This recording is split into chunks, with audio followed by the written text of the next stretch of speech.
पर्याय से प्रयोजन हो तो पर्याय। इतनी बात क्लियर हुई। संसार में अपने को किससे मोक्ष जाना है तो किससे प्रयोजन है? पर्याय से प्रयोजन है कि द्रव्य से? किससे प्रयोजन है? कि संसार में जब हम जीव का आश्रय करें, जब हमें पर्याय चाहिए हो, सम्यक्त की पर्याय चाहिए हो, तो वो पर्याय कहाँ से मिलेगी? द्रव्य में से। कहाँ से मिलेगी? द्रव्य में से, है ना। जब हमें यदि कोई पर्याय चाहिए हो तो वो पर्याय कहाँ से मिलने वाली है? द्रव्य में से। मिठास कहाँ से आएगी? शक्कर में से। खारापन कहाँ से आएगा? नमक में से। स्वर्ण बना कहाँ से आएगा?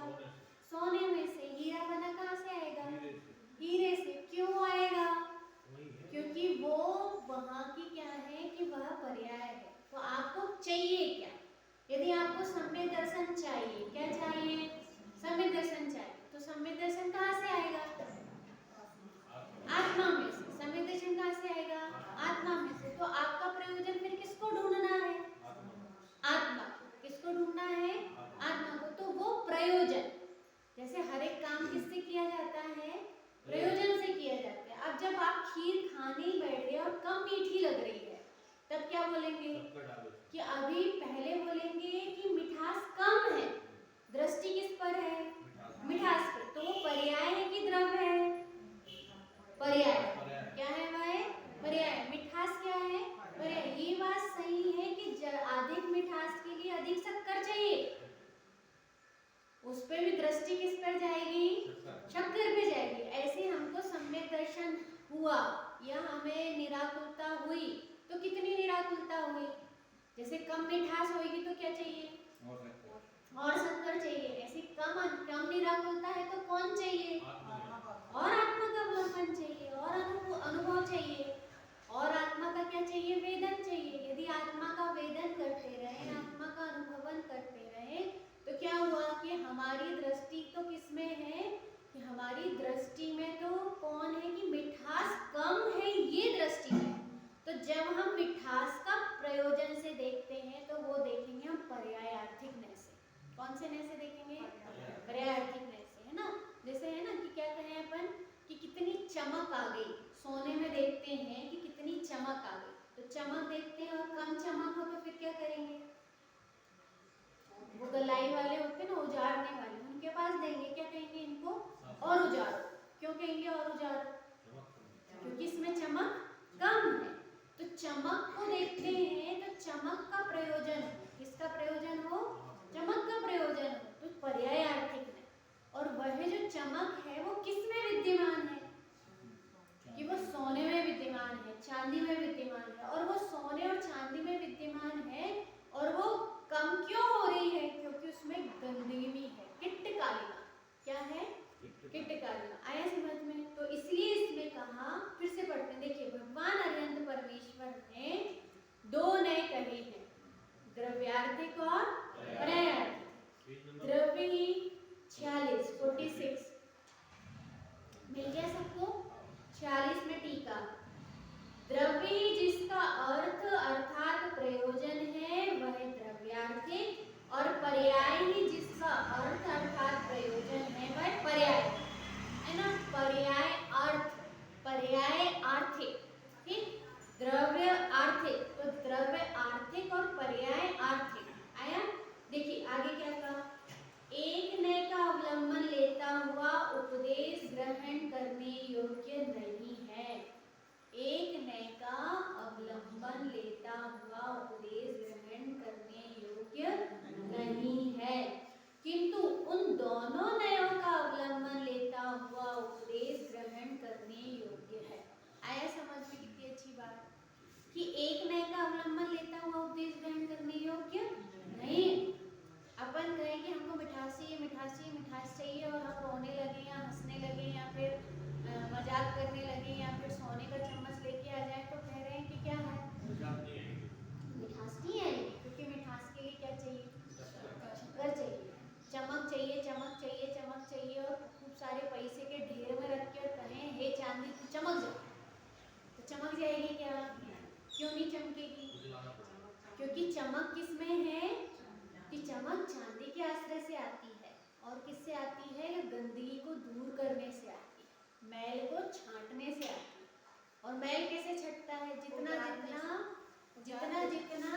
जितना आश्रय लेते जाए, जितना स्वभाव का आश्रय लेते जाए, उतनी चमक क्या होती है? आती जाती है, बढ़ती जाती है ना। तो इसलिए यहाँ पर भी कहा कि एक नए का अवलंबन लेता हुआ उपदेश ग्रहण करने योग्य नहीं है, किंतु उन दोनों नयों का अवलंबन लेता हुआ उपदेश ग्रहण करने योग्य है। जैसे हमको पता चला कि हम त्रिकाल शुद्ध है, हम मोराग्रेश आदि से भिन्न है ना। तो ये कैसा हुआ कि ये एक नए का अवलंबन लेता हुआ, लेकिन जैसे ही हमको ये पता चला कि अरे ये तो निंदा करा करने योग्य, ये कषाय आदि परिणाम जो है, ये जो परिणाम हो रहे हैं पाप रूप परिणाम है, ये न्याय नीति के भी जो पाप रूप परिणाम है, ये भी कैसे हैं? ये भी निंदा करा करने योग्य है। पूर्ण वितरागता ही हमें आश्रय करने योग्य, जैसे पूर्ण चमक ही हमें ग्रहण करने योग्य है, ऐसे हमारे मोराग्रेश कोई अच्छे हैं कोई बुरे हैं, ऐसा है क्या? ये सही है कि वो गुणस्थान प्रमाण, पर गुणस्थान प्रमाण होने पर भी कैसे हैं वो हमारे नहीं है, ये भी सही है, लेकिन वह कैसे हैं कि वो हे। जब अपने को आत्मा का आश्रय करने योग्य लगेगा तो हमारे जितने भी विकारी परिणाम है वो हे रूप श्रद्धान होता है। कैसा श्रद्धान होता है? हे रूप। और जिसको भिन्न रूप श्रद्धान होगा उसको कहने में क्या नहीं होगा? संकोच नहीं होगा। जैसे अपन करें, लड़का अपना नहीं, भले गंदा घूंगा फिर रहा हो, नाक भरी हो, अपन क्या करेंगे? अपना ही नहीं है, अपने घर में दिख रहा है, लेकिन कैसा है वो? अपना मतलब अपना नहीं है। तो अपना नहीं है तो अपने को उसकी गंदगी या कोई अपने को उसको कुछ कह दे तो बुरा लगेगा क्या? क्यों नहीं लगेगा? क्योंकि वो किसका नहीं है? अपना नहीं है। तो ऐसे अपने कोई परिणाम है, अपना कोई भाव है, और यदि वो भाव अपने को ऐसे लग रहे हैं कि वो परिणाम परिणमित होते हुए किसी ने कुछ कह दिया और अपने को बुरा लग रहा है, इसका मतलब क्या होगा? अपन उसको अपना मान रहे हैं। कह तो रहे हैं भिन्न है, कह तो रहे हैं भिन्न है, और किसी ने कुछ कहा तो क्या लग रहा? बुरा लग रहा। तो बुरा लगा, किसी ने कहा बहुत ठंडी लगती है आपको, तो अपने को आगे क्या नाक फूल गई, हाँ लग रही है तो ठंडी लग रही है, तुम मत पहनो, हमें लग रहा है हम पहने। तुझे क्या हुआ? आपको क्यों चीटा लगा? क्यों चीटा लगा? क्योंकि वहाँ क्या कर लिए? अपना बना। यदि वहाँ अपनत्व नहीं होता, मैं पना नहीं होता, तो वहाँ बुरा क्यों लगता? वो परिणाम ऐसी आश्रव भाव है। एक बहुत अच्छा मैं वो पढ़ रही थी कि तीव्र कषाय और मंद कषाय, इतना अच्छा लगा। आश्रव की विशेषता पंडित जी ने स्वाध्याय में लिया होगा, मैंने होमवर्क किया है उसमें बहुत अच्छा। तो उसमें तीव्र कषाय ही मंद कषाय को सुधारना, मंद कषाय तीव्र कषाय को सुधारना चाहती है और तीव्र कषाय ही मंद कषाय को सुधारना चाहती है। हाँ, ये वाला नहीं है ना, ये भाव पर। तो वास्तव में देखें तो किसी की तीव्र कषाय हो, किसी की मंद कषाय हो, तो क्या करेंगे? ये हास्य भी कषाय है ना। तो अब कोई हंस नहीं रहा होगा, अपन कहेंगे हंसते क्यों नहीं? हंसते क्यों नहीं? किसके जैसे हंसो? हमारे जैसे हंसो। तो कैसी कषाय है? वो उनकी वैसी तीव्र कषाय है, तो वो क्या करना चाहेंगे? हंसवाना चाहिए। और जिसकी मंद कषाय हो वो क्या करेगा? हंसता क्यों हंसते हो? बार बार में खे हर बात में ही हर बात में हु, ये कोई अच्छी बात है? तब जिसकी मंद कषाय है वो कैसा परिणाम आना चाहेगा? ये मंद कषाय रूप परिणाम आना चाहिए। मतलब मंद कषाय ही मंद कषाय चाहती है, मंद कषाय ही तीव्र कषाय को सुधारना चाहती है, मंद कषाय ही तीव्र कषाय को मंद बनाना चाहती है, मंद कषाय ही उपदेश देना चाहती है। मतलब हमको लग रहा है कौन उपदेश दे रहा? हम उपदेश दे रहे हैं। हम उपदेश नहीं दे रहे, कौन उपदेश दे रहा है? वो मंद कषाय उपदेश दे रही। उसमें आता है ना कि तीव्र कषाय जो हो वो क्रोध करती है, और जो मंद कषाय होती है वो क्षमा करती है। तो क्षमा किसने किया? क्षमा हम करने वाले हैं कि मंद कषाय क्षमा करने वाले? क्षमा कौन करने वाला? कि मंद कषाय क्षमा करने वाला? कौन क्षमा करने वाला है? मंद कषाय। मतलब मंद कषाय हो तो क्षमा करते हैं अपन। तो हमने क्षमा की कि मंद कषाय ने क्षमा की? हाँ, हमने क्षमा किए कि मंद कषाय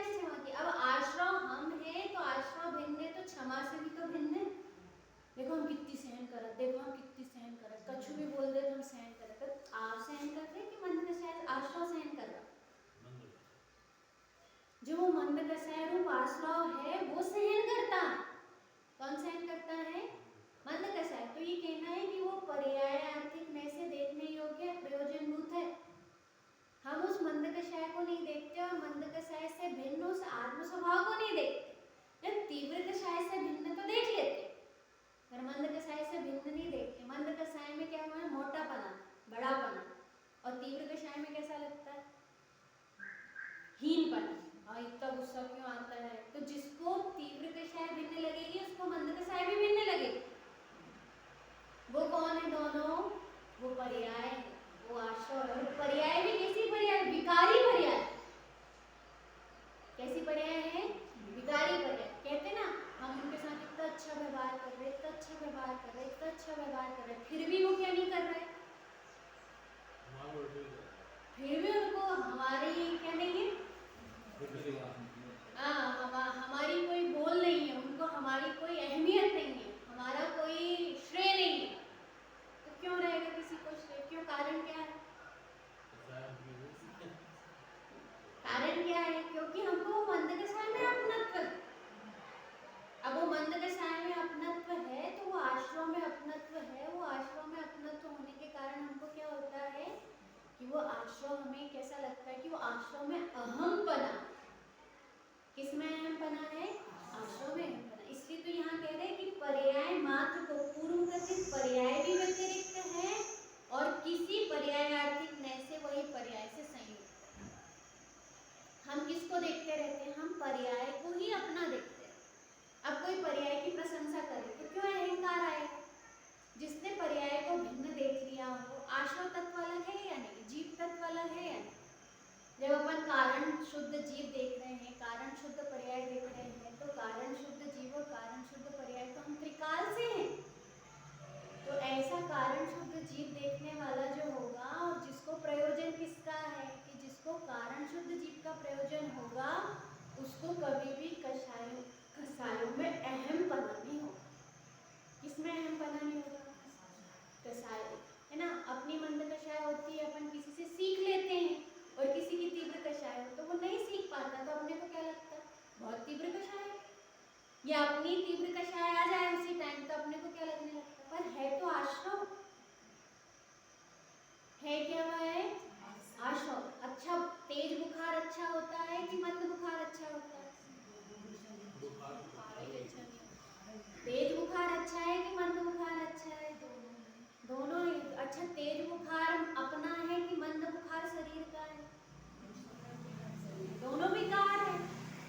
तेज बुखार भी विकार है और मंद बुखार भी विकार है। लेकिन अपने को क्या लगता है? अपने को कम बुखार अच्छा लग रहा है और तेज बुखार बुरा लग रहा है। कम बुखार अच्छा लगे तो ठीक है ठाक, पर अपना लग रहा है, गलती है। डॉक्टर कहते हैं मंद बुखार ज्यादा खतरनाक है। हाँ, पर वो जो कम बुखार है तो कम बुखार कैसा लग रहा है कि वो अपना लग रहा है। अच्छा लगना तो ठीक ही ठाक है, लेकिन अपना लगना कैसा है? अपना लगना सही नहीं। इसलिए कोई क्या कर रहा है? कैसे होते हैं ज्ञानी, कैसे होते हैं वीतरागी? कोई खूब द्विपायी मुनि है और कितना गुस्सा आया कि एक तेजो पुतला निकला और पूरी द्वारिका जला दी। और एक मुनिराज है कि कैसे बैठे हैं कि वहां पर किसी ने पत्थर शिला गर्म कर दी और वहीं बिठा दी। सिगड़ी, सिर पे सिगड़ी जल रही है, पूरा पत्थर की तेज उष्ण में बिठा दिए। किसी ने नदी किनारे पूरे समुद्र का प्रवाह कर दिया और पूरा वो आता है ना जब समाधि मरण पढ़ो तो पूरे उसमें देखना इतने अच्छा समाधि मरण का वो पाठ दिया है वीडियो सहित कि पूरी नदी की नदी बाढ़ आ गई और बाढ़ में पूरे मुनिराज क्या हो गए? रह गए। ठंड का समय और ठंडा पानी, और वो भी कौन सा पानी? अपन को हाथ डालने में गर्म कर रहा है और वो क्या कर रहे हैं? वो ऐसी बाढ़ आई और बाढ़ में क्या हो गए? रह गए। अब बताइए वो जो था तो कहना है कि वो जो पर्याय थी, कौन थी वो? पर्याय थी। वो ऐसी कषाय, ऐसी मंदरूप आश्रव हो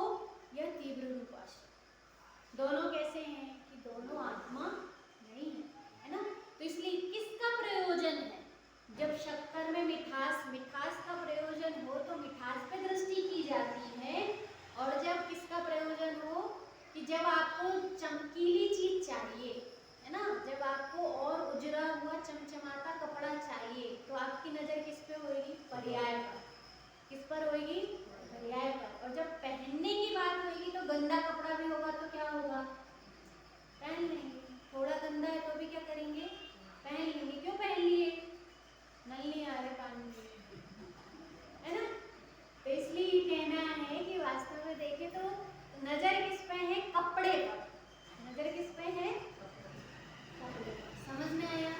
ऐसा यहाँ पर समझना कि द्रव्य ही जिसका अर्थ अर्थात प्रयोजन है वह द्रव्यार्थिक, और पर्याय ही जिसका अर्थ अर्थात प्रयोजन है वह पर्यायार्थिक एक नए का अवलंबन लेता हुआ उपदेश ग्रहण करने योग्य नहीं है, किंतु उन दोनों नयों का अवलंबन लेता हुआ उपदेश ग्रहण करने योग्य है। सत्ता ग्राहक, द्रव्य की सत्ता को ही ग्रहण करने वाले शुद्ध द्रव्यार्थिक नय के बल से पूर्वोक्त व्यंजन पर्यायों से मुक्त तथा अमुक्त सिद्ध और संसारी समस्त जीव राशि सर्वथा व्यतिरिक्त ही है। इसकी और चर्चा अपन कल कर लेंगे ना, आज लेट भी हुआ। ऐसा शास्त्र का वचन है, इसको अपन और विशेष देखेंगे ना। है वैसे सरल, पढ़ो सुनो। तो देखिए इसमें इतना कहना है कि जो नर नारक आदि पर्याय है ना, कल अपन ले रहे थे कि वो क्या कहते पानी है और उसको अपन ने क्या करे, गुड़िया में डाले, कुत्ते में डाले, है ना, नारकी में डाले, और कुछ में डाले, देव पर्याय में डाले। तो कहना है कि ये जो कहा कि सत्ता ग्राहक शुद्ध द्रव्यार्थिक में, कौन सा? सत्ता ग्राहक। सत्ता ग्राहक मतलब कि हम देखें तो जीव सत्ता में है या नहीं? है। अशुद्ध सोना हो या शुद्ध सोना हो, सोना है या नहीं? खान में रखा हो या हार में बना हुआ है या नहीं? तो सत्ता मात्र ग्राहक, तो उसको कहें तो उससे व्यंजन पर्याय कैसी है? मुक्त तथा अमुक्त। कैसी है? मुक्त भी है और अमुक्त भी है। मतलब सिद्ध तथा संसारी समस्त जीव राशि सर्वथा व्यतिरिक्त ही है ना। जैसे कहें कि प्लास्टिक की बोतल में डला हुआ पानी या फ्रिज में जमा हुआ पानी, उसमें प्लास्टिक की बोतल भिन्न है और फ्रिज में जमा हुआ पानी भिन्न है, पूर्ण व्यतिरिक्त है। बस इतना ही कहना है। क्यों? सभ्य शुद्धाहु शुद्ध नया, शुद्ध नय से सर्वजीव वास्तव में शुद्ध है, ऐसा वचन होने से कि शुद्ध नय से सर्वजीव कैसे हैं? शुद्ध ही। ठीक, ये एक नय का विषय हुआ। ठीक, दूसरा क्या कहा? विभाव व्यंजन पर्यायार्थिक नय के बल से वे सर्वजीव पूर्वोक्त व्यंजन पर्याय से संयुक्त हैं। एक से तो कह दिया सत्ता मात्र देखने से कैसे है वो? भिन्न है, शुद्ध है। और विभाव व्यंजन पर्याय देखने से कैसे हैं वे? संयुक्त है। कैसे? देखिए विशेष इतना कि सिद्ध जीवों के अर्थ पर्याय सहित परिणति है। सिद्ध जीवों के अर्थ पर्याय सहित परिणति है, परंतु व्यंजन पर्याय सहित परिणति नहीं है। व्यंजन पर्याय मतलब समझ में आया? नर नारक आदि, और उसमें भी विभाव व्यंजन पर्याय। ज्ञान शरीरी तो है, पर ये वाला सप्त धातु शरीरी, औदारिक शरीरी नहीं है। ठीक, तो इसलिए क्यों? सिद्ध जीव सदा निरंजन होने से। यदि सिद्ध जीव सदा निरंजन है तो सर्वजीव द्रव्यार्थिक तथा पर्यायार्थिक दोनों नयों से संयुक्त हैं। यदि सिद्ध जीव सदा निरंजन है तो सर्वजीव द्रव्यार्थिक तथा पर्यायार्थिक दोनों नयों से संयुक्त है, अर्थात सर्वजीवों को दोनों नय लागू होते हैं। ऐसा सूत्रार्थ गाथा का अर्थ व्यर्थ सिद्ध होता है। व्यर्थ सिद्ध नहीं होता, क्योंकि निगम अर्थात विकल्प उसमें है, वह है नैगम। क्या है? वह है नैगम। नैगम मतलब क्या होता है? विकल्प। नैगम मतलब विकल्प। वह नैगम ने तीन प्रकार का है, भूत नैगम ने, वर्तमान नैगम ने और भावी नैगम ने। यहाँ भूत नैगम ने की अपेक्षा से भगवंत सिद्धों को भी व्यंजन पर्यायवान पना और अशुद्ध पना संभवित होता है। हम सुबह कैसे थे कि नाक बह रही थी, फुंसाते थे, पर कब थे? सुबह। तो ये हुआ भूत नैगम ने। ऐसे सिद्ध भगवान पहले कैसे थे कि आदिनाथ भगवान थे, आदिनाथ मुनिराज थे। तो ये क्या हुआ? दो पत्नी थी, उनके भी 103 बच्चे थे, तो ये क्या हुआ? भूत नैगम नय। ठीक, फिर क्या कहा? क्योंकि पूर्व काल में वे भगवान संसारी थे, ऐसा व्यवहार है। बहु कथन से क्या सर्वजीव दो नयों के बल से शुद्ध तथा अशुद्ध है, ऐसा अर्थ है। कितना अच्छा कहा। मतलब ये कहना है कि सिद्ध भगवान भी अशुद्ध। वो पंडित जी की वो कविता है ना, पहले प्रभु जी कौन थे, पहले प्रभु भी बच्चे थे, तेरे जैसे सच्चे थे, अब वे हो गए सुखी, है ना। तो वो यहाँ पर ये कहना है कि पहले भी तेरे जैसे बच्चे थे, तो ये भूत नैगम्य से अशुद्ध थे, पर अब कैसे हो गए? शुद्ध हो गए। तो सारे जीव, हर एक जीव मात्र दो नयों से देखें तो कैसे हैं? शुद्ध भी हैं और अशुद्ध भी। आया? मतलब ये कहना है कि हम ही अशुद्ध नहीं है, भगवान शुद्ध हो गए तो नहीं, हम भूत नैगम्य से उनको भी अशुद्ध लगा लेंगे। कि आप भी कौन थे? कि आप भी पहले निगोद में थे। आप कौन थे? कि आप भी एक इंद्रिय हुए। आप कौन हुए? आप भी इल्ली पिल्ली हुए। और कौन हुए? कि आप भी जुआ हुए। और आप कौन हुए? मतलब उनकी हर एक पर्याय में से भी घटित करके देखेंगे तो उनको क्या कह देंगे? कि आप भी गैया घोड़ा थे। और हम भी कौन थे? कि हम भी गैया घोड़ा थे। तो वो भी शुद्ध अशुद्ध थे और हम भी शुद्ध अशुद्ध। आया समझ? इस अपेक्षा यहाँ कहा कि इस प्रकार सब व्यतिरिक्त हैं और सब पर्याय से संयुक्त है। चलिए आगे गाथा अपन कल। क्या? हाँ, नैगम ने का जो तत्वार सूत्र जी का पहला अध्याय है, उसका अंतिम सूत्र है नैगम व्यवहार, ये जो सूत्र वाला जो है ना, तो उसमें जो नैगम नय है, तो भूत का जब लगाते हैं तो उसको भूत नैगम नय कहते हैं, वर्तमान का लगाते हैं तो वर्तमान नैगम नय कहते हैं, और भविष्य का लगाते हैं तो भविष्य। आप भविष्य में भगवान बनोगी, आप भविष्य की भगवान हो और आपको अभी भगवान देखे कोई, तो ये क्या हुआ? भावी नैगम। इसी नैगम नय से तो अपन हर जीव को भगवान समझते हैं। कोई कितनी भी गलती कर रहा हो, कोई के कितने भी दोष हो रहे हो, लेकिन उसके बाद भी वह कौन? भगवान। क्यों? भावी नैगम। वो कौन सा नय है? भावी नय। गुरुदेव श्री क्यों भूलो भगवान कहते थे? इसीलिए भावी नैगम नय से कहते थे कि कोई कितना भी अंतराय डाल रहा हो, मतलब धर्म प्रभावना में भी अंतराय डाल रहा हो, लेकिन भावी नैगम नय से वह कैसा? भगवान। ऐसा।